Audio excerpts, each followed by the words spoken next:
اللہ نے دی ہے اللہ کا شکر ہے. ہم جتنا بھی شکر ادا کریں کم ہے کہ اللہ نے ہمیں مسلمان گھرانے میں پیدا کیا, یہ اس کا شکر ہے. اللہ نے ہمیں اچھائیوں کی طرف راغب کیا ہے.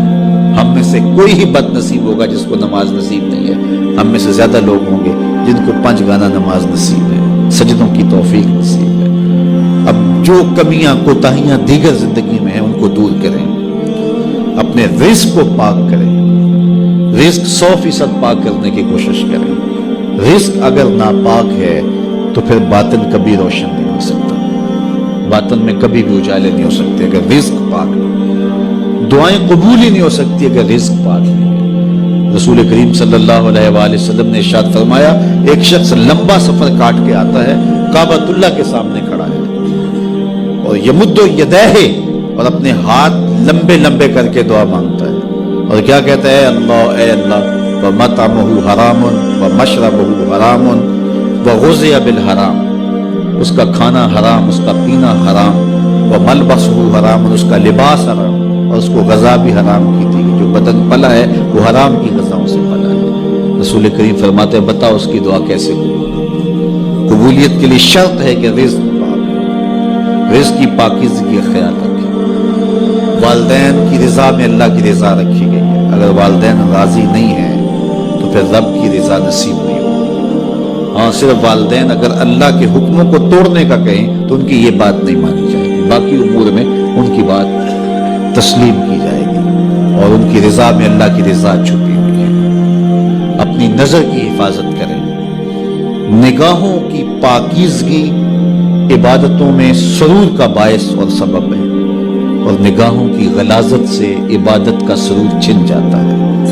دور موجود کے فتنوں میں سے یہ سوشل میڈیا بہت بڑا فتنہ بن کے ہمارے سامنے آیا ہے. بالخصوص نوجوانوں کی زندگی کی ساری لطافتیں چھین لی ہیں, اور جس کے نتیجے کے اندر وہ حقیقی لذت جو عبادات کی, ذکر و فکر کی نصیب ہونی چاہیے تھی, اس سے موجودہ نسل جو ہے وہ بالکل دور ہوگی. انہیں پتہ ہی نہیں ہے کہ سجدوں کا سرور کیا ہوتا ہے, سحری کے جاگنے کا لطف کیا ہے, اللہ اکبر, رب کے حضور آنسو بہانے کا سرور کیا ہے.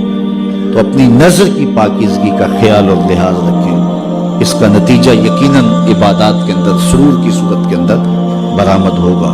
اللہ آپ کی حفاظت کرے, اور ہر جان یہ دیکھے اس نے آنے والے کل کے لیے آگے کیا بھیجا ہے. یہ دنیا بوائی کا موسم ہے, آخرت کٹائی کا موسم ہے.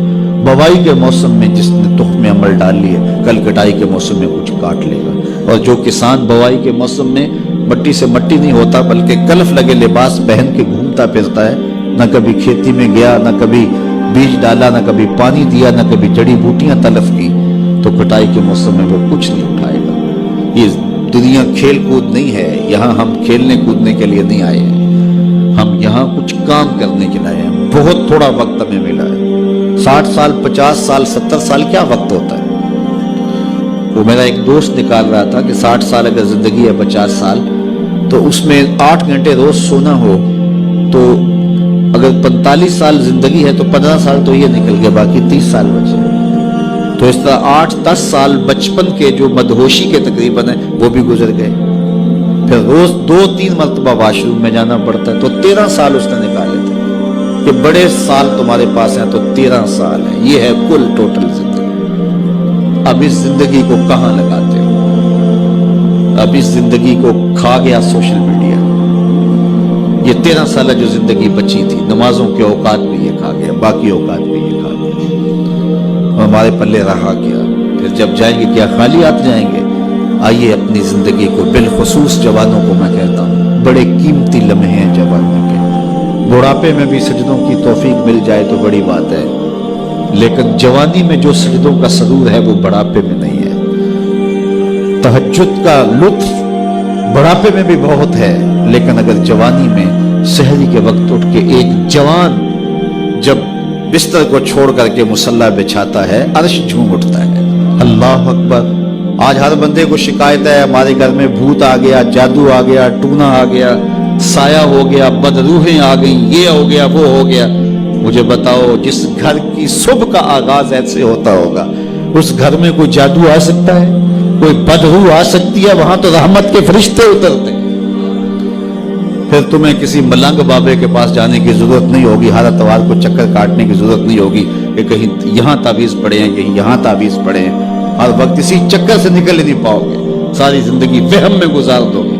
لیکن اگر تم سجدوں سے اپنی زندگی کو آباد کر لو گے، جب صبح اٹھو گے، جب نکلو گے گھر سے، تمہارے ساتھ رحمتوں کے فرشتے چل رہے ہیں، تو اپنی زندگی کو اللہ اس کے رسول کی راہوں پہ ڈال دو۔